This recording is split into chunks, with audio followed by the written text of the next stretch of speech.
So hello everyone, this is Sadeshna Jha and today, and as we all know that the GR Infra Projects Limited IPO has already arrived at the market, and so today we analyze that and draw a conclusion as to whether or not you should go for that IPO or not. So starting with a little bit about the company. So GR Infra Projects Limited was first incorporated in December 1995, and since then they have seen a gradual increase in their execution capabilities in terms of the size of the projects that they have bid for and executed. So for example, one of their first road projects that they executed was the Public Works Department in Rajasthan in 1997 with a bid project cost of rupees 26 million.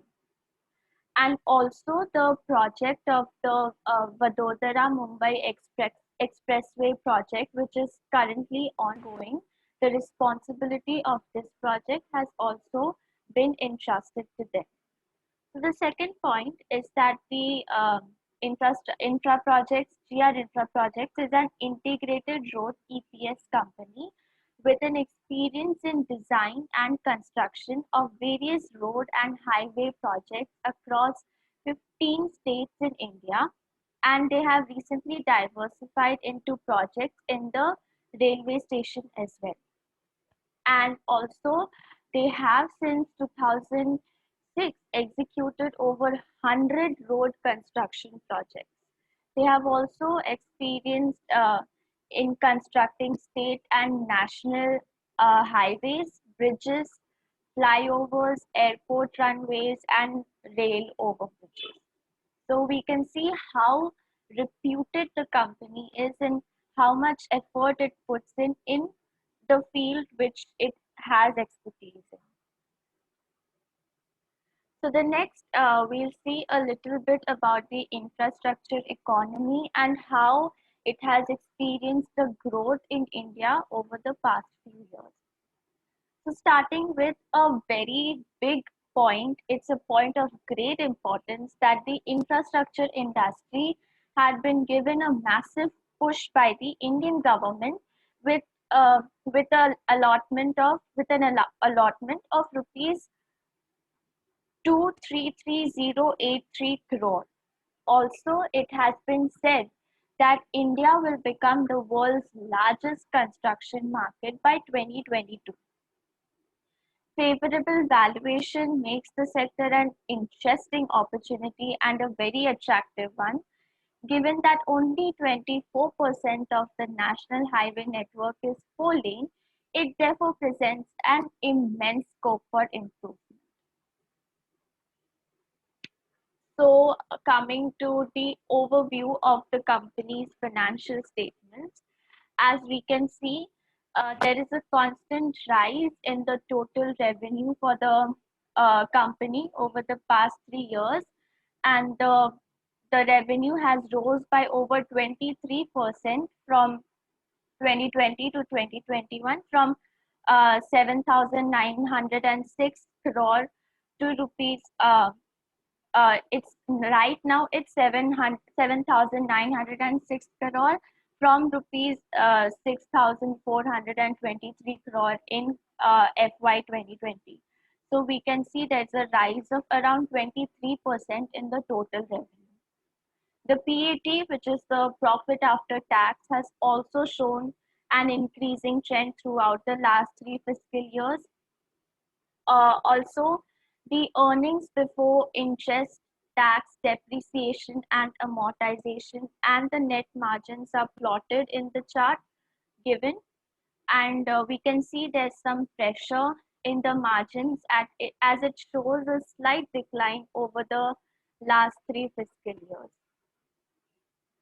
So, as we all know, the EBITDA, which is the earnings before interest, tax, depreciation, and amortization, is a measure of a company's operating profit as a percentage of its revenue. So, coming to the IPO details. So, as we can see that the IPO opening date is July 7th, 2021, and the closing date is July 9th, 2021. So, yeah, it will be closing on 9th July 2021. Also, the issue type is book build issue IPO, which means it is a book building is basically a process used in initial public offer for efficient price discovery. And it is a mechanism where during the period for which the IPO is open, bids are collected from investors at various prices which are above or equal to the floor price. The face value of the IPO is rupees 5 per equity share, and the IPO price ranges from rupees 828 to rupees 837 per equity share. The market lot per share is 17 shares. The minimum order quantity is 17 shares. It is listed at both BSE and NSE. So after this, we can see one disadvantage, which is the issue size. It's offer for sale, which means that the entire amount that goes uh, from the from the IPO listing, it will be going to the existing shareholders, and not even a single penny will be going to the company. So this is one disadvantage that we can see. Coming to the IPO tentative, coming to the IPO tentative timetable. So the IPO open date is July 7th, 2021. IPO close date is July 9th, 2021. After that, once you subscribe, you will be allotted. So the allotment date is on July 14th, 2021. And in case you don't get allotted the IPO, the initiation of refunds will start from July 15th, 2021. After that, the ones who have gotten the allotment will be credited the shares. The shares will be credited to their demat account in July 16, 2021. And after that, the IPO gets listed on July 19, 2021. Also, one important point here is that the gray market premium of this company has risen to 41%, which is quite a good number. And it all depends, it's just a mere guesswork. So if at all you were to subscribe to the IPO, you need to see, you need to hope, you need to pray that from July 9th to July 19th, the market gets affected in a good way and not in a bad way, since this will determine whether whether the 41% gets increased or gets decreased. So both can happen. It can get increased, it can get decreased. Nothing can be predicted. It's quite unpredictable, and we can just do guesswork for now. So coming to the IPO lot size, which is one lot. One lot means you'll be getting 17 shares, and the amount of it is rupees 14,229, and the maximum lots you can get is 14 shares. So with that, we come to the end of this today's presentation. And according to me, if you ask me whether you should go for the IPO or not, I would say that you can take a try, you can make a guess, because the infrastructure industry in the economy is at a rise. And given that the government has given a massive push to the industry, and it has a huge scope of improvement, since looking at the fact that only 24% of the national highway network in India is four lane. And also, India is expected to become the world's third largest construction market, and huge investments would be required for that. So yes, it is an industry that's on the boom.